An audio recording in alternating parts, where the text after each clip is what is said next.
Bahkan sementara itu kita perlu berdoa dalam roh. Supaya Tuhan memberi hikmat kepada kita. Yang kesembilan, tidak kalah pentingnya penginjil yang bertanggung jawab adalah penginjil yang bergereja. Aneh sekali kalau kita menginjil, kemudian orang itu ya sudah saya mau percaya, saya mau bertobat, saya mau ke gereja Bapak. Lalu saya menjawab, saya sendiri tidak punya gereja. Betapa bingungnya orang itu. Wah, jangan-jangan saya ini dari Saksi Yehova, Mormon atau apa, enggak jelas. Jadi sebagai seorang penginjil bagus kalau kita mempunyai gereja yang jelas sehingga orang mau ngecek bagaimana kehidupan kita, reputasi kita dapat dan berani dipertanggungjawabkan. Ini. Selanjutnya saudara lebih praktis lagi bagaimana caranya sih untuk menginjil kalau kita sudah diberi kesempatan oleh Tuhan. Pertama sebagai persiapan kita harus hafal tadi ya. Beberapa ayat pekabaran Injil kita harus hafal. Mana ayat yang bicara tentang kasih Allah dan rencana Allah. Yohanes 3:16, Yohanes 10 ayat 10, betul. Mana ayat yang berbicara tentang dosa. Roma 3, Roma 6, bagus. Mana ayat yang berbicara syarat keselamatan percaya dan menerima Yesus. Yohanes 1 ayat 12. Yohanes 3, 16 dan seterusnya saudara. Yang kedua, berdoalah.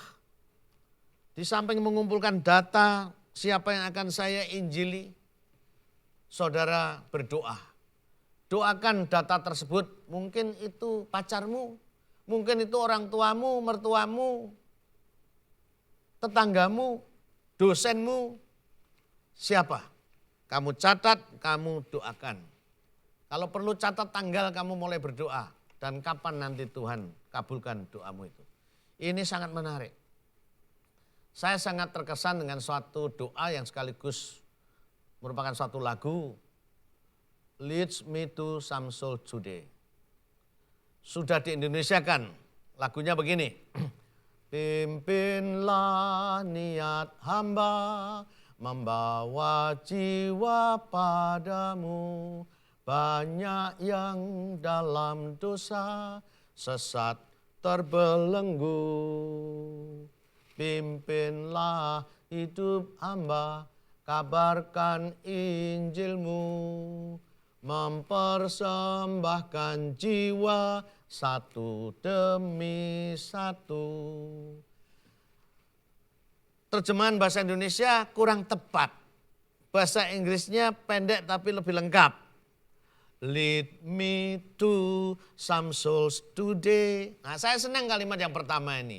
Lead me, pimpinlah aku Tuhan. Hari ini. Jangan hanya nanti kalau ada KKR.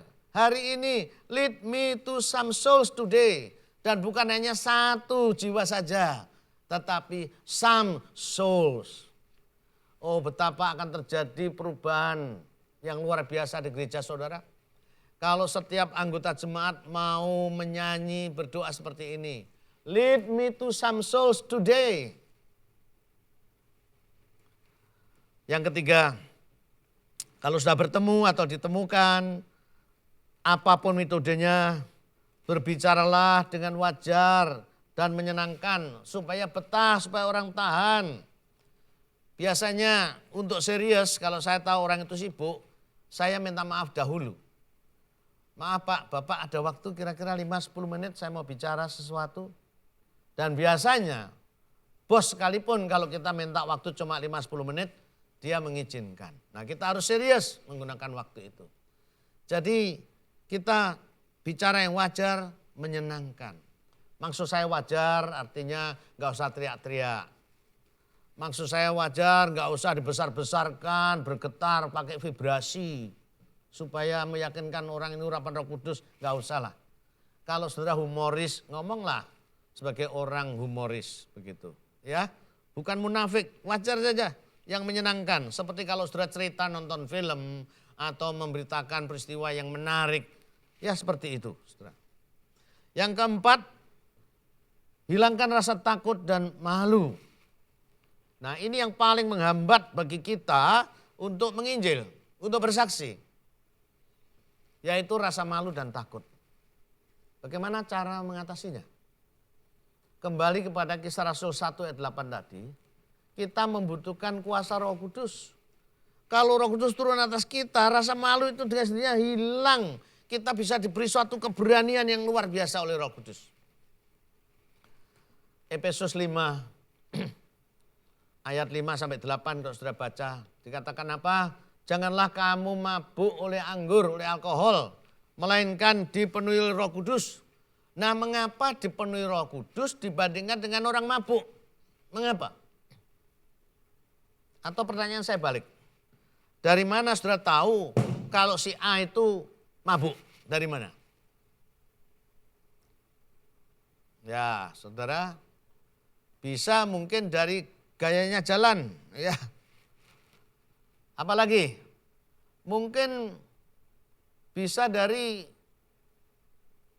perasaannya, dia tidak malu lagi. Pulang malam dilihat tetangga jalan sempoyongan, membuat istri marah, dia tidak malu. Apalagi saudara, dia menyanyi, padahal biasanya nggak pernah menyanyi. Tapi kalau orang mabuk menyanyi, saudara. Apalagi kalau orang mabuk. Orang mabuk mempunyai kekuatan ekstra. Pada waktu istrinya tidak segera membukai pintu. Pintu dari kaca itu dipecahkan, saudara. Lalu dia membuka kuncinya dari dalam. Tangannya berdarah. Pada waktu dia sadar, dia tidak berani melakukan itu. Tapi begitu dia mabuk, apa saja diterjang, saudara. Nah, inilah maksudnya. Namun secara positif, kalau orang dipenuhi Roh Kudus, mabuknya mabuk positif, yaitu apa? Dia menjadi pemberani. Dia berani untuk bersaksi. Yang kedua, hidupnya penuh damai, sukacita, memuji Tuhan. Dan yang ketiga, dia mempunyai kuasa, power to witness.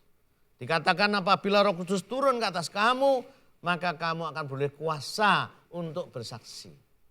Jadi kalau saudara takut, malu bersaksi, minta dipenuhi Roh Kudus, minta diurapi Tuhan. Saudara anggap saya pun juga berani bicara seperti ini? Tidak. Saudara perhatikan semua majelis, semua pendeta, semua evangelis sebelum naik mimbar berdoa dulu di konsistori. Di belakang layar mereka berdoa. Mengapa? Mereka menyadari bukan dengan kekuatannya sendiri. Mereka juga takut dan gentar. Billy Graham pun di depan puluhan ribu evangelis, sebelum dia berpidato mengatakan, terus terang lutut saya gemetar menghadapi saudara-saudara dari seluruh dunia. Billy Graham pun bergetar. Dengan kata lain, semua kita membutuhkan Roh Kudus. Yang kedua, bagaimana cara kita membuang rasa takut dan malu? Ingat bahwa motivasi Anda, motivasi saudara memberitakan Injil ini adalah baik, yaitu mengasihi orang lain, bahwa saudara tidak selfish dan egois. Saudara ingin agar orang lain juga diselamatkan, betul? Sekarang saya beri ilustrasi. Seandainya Bapak Wali Kota lewat, saudara apa dengan berani duduk di sampingnya, salaman, ngobrol? Saya yakin tidak. Saudara akan perhatikan penampilanmu. Saudara akan minta tolong panitia, boleh enggak saya bicara sebentar?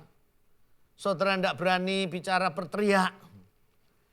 Tetapi seandainya Bapak Wali Kota ini lewat, ya ada parade.